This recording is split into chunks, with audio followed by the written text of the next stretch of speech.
Hello, welcome to NC Real Estate's YouTube channel. I am so excited that you're over here. This week I'm going to be discussing with you what to look out for when setting up in office.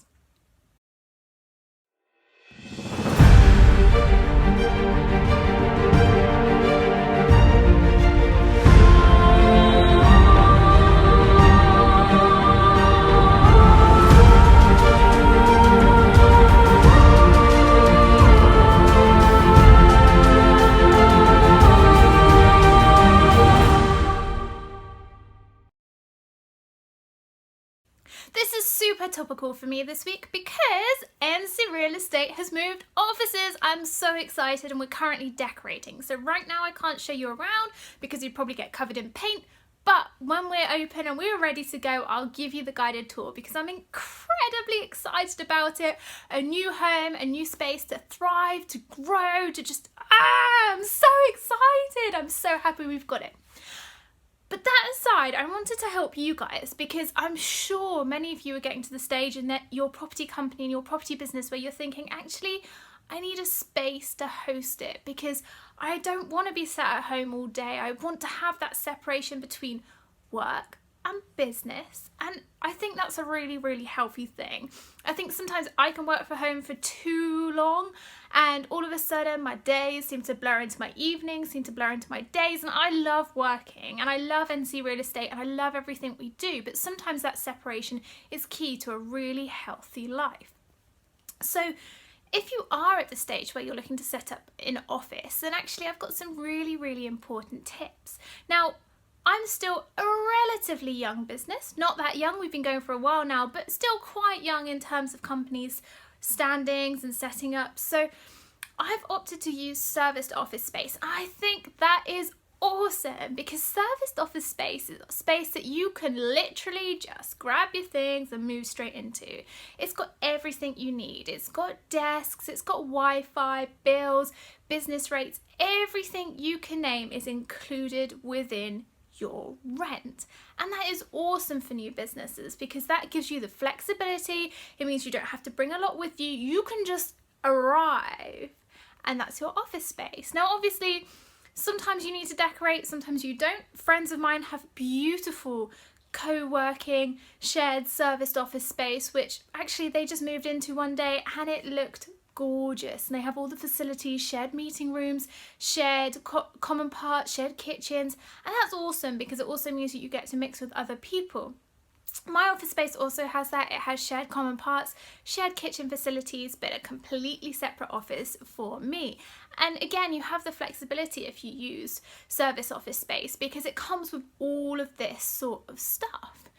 The other benefit is that it's normally fairly flexible. So you can have the benefit of only giving 30 days notice or 2 months notice. It's really good like that. And you don't have to be putting down huge amounts of deposit.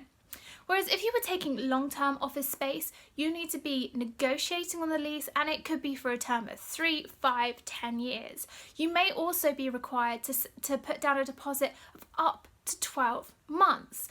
The leases are super hefty as well, so you need to get your chartered surveyor involved and you also need to get your solicitor involved so that it's negotiated quickly and really well as well, because actually with long-term leases there are so many clauses in there that you actually have to be negotiating on to make sure it's in your favour, and that's things such as service charge, whether you want a lease inside or outside the act, what your responsibilities are in regards to maintenance, how much rent you're paying, everything. You've got so many costs on top of just your rent alone.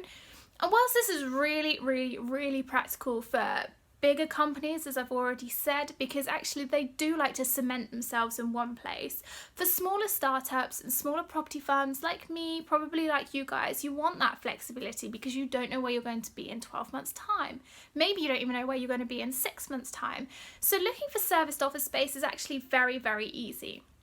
Just have a look around, there's plenty of it out there, and for all different budgets, for all different range of businesses. You could have a shared working space where you go and hot desk in an office, or you could have an office space for one person or 2 people or 3 people, whatever your requirement is. Just write it down and then have a budget in mind.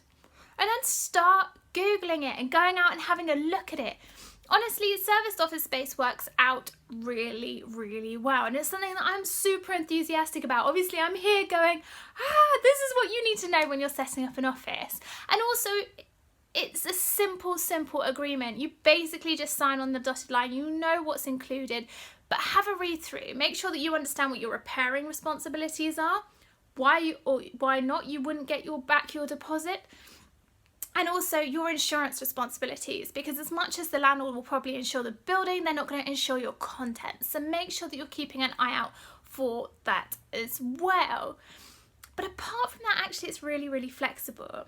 However, there is one other thing that I would make sure that you go out there and do before you go into your office space. Go and take loads and loads of pictures and then pop it at the end of your agreement as a scheduler condition. So at the end of the time where you go, I don't want this space anymore, thank you very much, they can go back and have a look at the schedule of condition, much like you would do with inventory when you're moving a tenant into your property, and they can go, actually, it's in a better condition, no need to repair it. Or if it's in a worse condition, you will need to put it back up to that standard.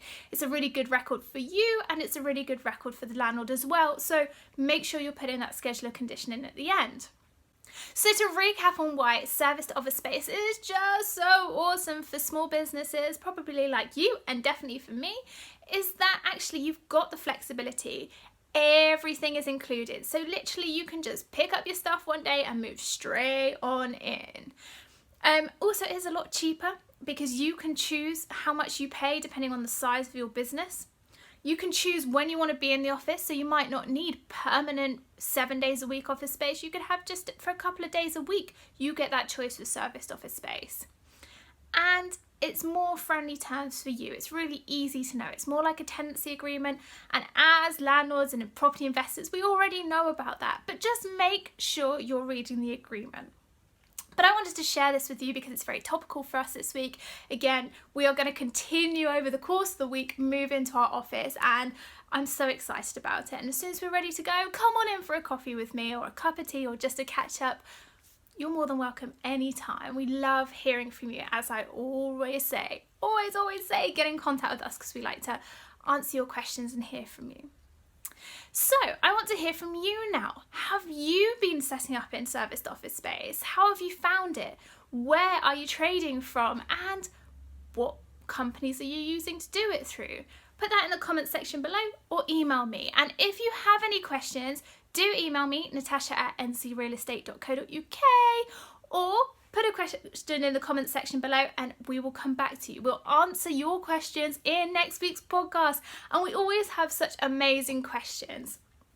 And if you want any other information, you want to check out the podcast, you want to check out our blog, you want to check out every single little thing we do, head on over to www.ncrealestate.co.uk, where NC Real Estate flourishes over there. It's a beautiful place where we put all of our property information, and we love you guys coming over there, reading it, and then the beautifully amazing comments that we get afterwards, because actually we are here to serve you. Everything we do is put out there for you and your benefit. So that's all from me for this week, but I have loved having you over here. Thank you for joining me, and I look forward to catching up with you next week.